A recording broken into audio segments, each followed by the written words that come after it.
Husband പുറത്തേക്ക് വിടുന്നില്ല, ഉള്ളിന്ന് ചെയ്യാൻ പറ്റുന്ന എന്തോ ഒരു കാര്യം നമുക്ക് ചെയ്യാൻ പറ്റുമല്ലോ, അത് ചെയ്യാം ഫസ്റ്റ്. കുറേ ആൾക്കാർ പറയും ഞാൻ എന്തൊക്കെയോ കാര്യങ്ങൾ ചെയ്യുന്നുണ്ട് പക്ഷെ എൻ്റെ ലൈഫ് സെറ്റ് ആവുന്നില്ല. എന്ത് കാര്യമാണ് ചെയ്യുന്നതെന്ന് വെച്ചിട്ടുണ്ടെങ്കിൽ ഞാൻ എന്ത് കാര്യമാണ് ചെയ്യുന്നത് അവർക്ക് തന്നെ ഐഡിയ ഇല്ല.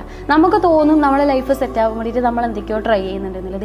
ഇരുന്നൊന്ന് ചിന്തിച്ചിട്ടുണ്ടെങ്കിൽ നമ്മളൊന്നും ചെയ്യുന്നില്ല എന്നുള്ളതാണ് ഒന്നാമത്തെ കാര്യം. നമുക്ക് വലിയ കുറേ സ്വപ്നങ്ങളുണ്ടാവും, ഇതെങ്ങനെ അടുത്തേക്ക് എത്താമെന്ന് വെച്ചിട്ടുണ്ടെങ്കിൽ നമുക്ക് എത്തൂല. പക്ഷെ നമുക്ക് ഫസ്റ്റ് സ്റ്റെപ്പ് വെക്കാനുള്ളത് എല്ലാ മനുഷ്യരുടെ ഉള്ളിലും ഓക്കെ ഹസ്ബൻഡ് പുറത്തേക്ക് വിടുന്നില്ല, ഉള്ളിന്ന് ചെയ്യാൻ പറ്റുന്ന എന്തോ ഒരു കാര്യം നമുക്ക് ചെയ്യാൻ പറ്റുമല്ലോ, അത് ചെയ്യാം ഫസ്റ്റ്. അങ്ങനെ ആകുമ്പം അത് ഫുള്ളായിട്ട് ചെയ്തിട്ടുണ്ടെങ്കിൽ പുറത്തേക്ക് വിടാനുള്ളത് താനെ അവിടത്തേക്ക് ഓപ്പൺ ആകും എന്നുള്ളത് ഷുവർ ആയിട്ടുള്ള കാര്യമാണ്. ഒരു കുട്ടിക്ക് ട്യൂഷൻ എടുത്തുനിന്ന് ഞാൻ 2 കുട്ടികൾക്ക് ട്യൂഷൻ എടുത്തു, 2 കുട്ടികൾക്ക് ട്യൂഷൻ എടുത്തുനിന്ന് ഞാൻ 4 കുട്ടികൾക്ക് എടുത്തു. എന്നെ ആരാണ് എന്താണെന്ന് പോലും അറിയാത്തൊരു സമയത്ത് ഞാൻ ഇങ്ങനെ പോയിട്ട് ഓരോ വീട്ടിലേക്കും ഞാൻ ഈ നോട്ടീസും കാര്യങ്ങളൊക്കെ കൊടുത്തിട്ട് ഇന്ന ദിവസം ട്യൂഷൻ തുടങ്ങുന്നുണ്ടെന്ന് പറഞ്ഞു. അന്ന് കുറേ കുട്ടികൾ ട്യൂഷനിലേക്ക് വന്നു.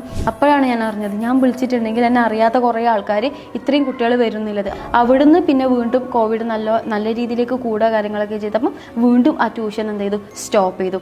അതിനുശേഷം ഹസ്ബൻഡ് പറഞ്ഞു ഓക്കെ നീ ഇനി UAE വന്നെന്ന് പറഞ്ഞിട്ട് മൂപ്പർ എന്നെ UAE കൂട്ടി. UAE കൂട്ടിയ സമയത്തും എനിക്ക് എന്താ നെക്സ്റ്റ് പ്ലാൻ എന്നുള്ളത് ആലോചിക്കുന്ന സമയത്ത് കത്തുന്നൊന്നുമില്ല, പക്ഷെ ഉറപ്പുണ്ടായിരുന്നു ഞാൻ എന്തെങ്കിലുമായിട്ട് ചെയ്യുന്നുള്ളത്.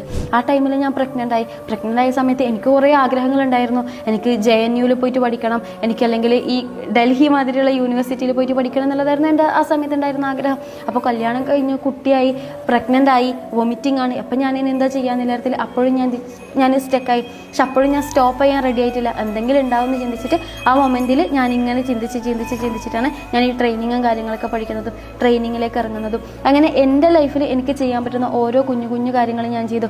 ആ സമയത്ത് ഞാൻ പറയുകയാണ് എൻ്റെ പാരൻസിനോടും ഹസ്ബൻഡിനോടും പറയുകയാണ് ഞാൻ ഈ വയറും വെച്ചിട്ട് ഞാൻ ക്ലാസ്സിനും കാര്യങ്ങൾക്കൊക്കെ പോകുന്നു പറഞ്ഞിട്ടുണ്ടെങ്കിൽ അവർ സമ്മതിക്കില്ലായിരുന്നു. പക്ഷേ ആ സമയത്ത് എൻ്റെ വീട്ടിൽ നിന്ന് ചെയ്യാൻ പറ്റുന്ന കാര്യങ്ങൾ ഞാൻ ചെയ്തിട്ട് ഓക്കെ ഇവളെ കൊണ്ട് ഇന്നതൊക്കെ വീട്ടിൻ്റെ ഉള്ളിലിരുന്നിട്ട് ഇത്രയൊക്കെ പറ്റുന്നുണ്ടെന്ന് പറയുമ്പോൾ എനിക്കൊന്ന് പുറത്തേക്ക് പോകണമെന്ന് പറഞ്ഞിട്ടുണ്ടെങ്കിൽ ഓക്കെ പോയിക്കോ, അങ്ങനെ അവർ സമ്മതിച്ചു. അപ്പോൾ സാഹചര്യങ്ങൾ സെറ്റല്ല എന്ന് പറയുന്നവരോട് എനിക്ക് പറയാനുള്ളത് ആദ്യം സ്വയം ഒന്ന് സെറ്റാവാം, സ്വന്തം 100% ഒന്ന് ചെയ്യാം. അപ്പം പിന്നെ ബാക്കിയുള്ളവരുടെ സഹായങ്ങളും കാര്യങ്ങളൊക്കെ പടച്ചോ നമുക്ക് തരും.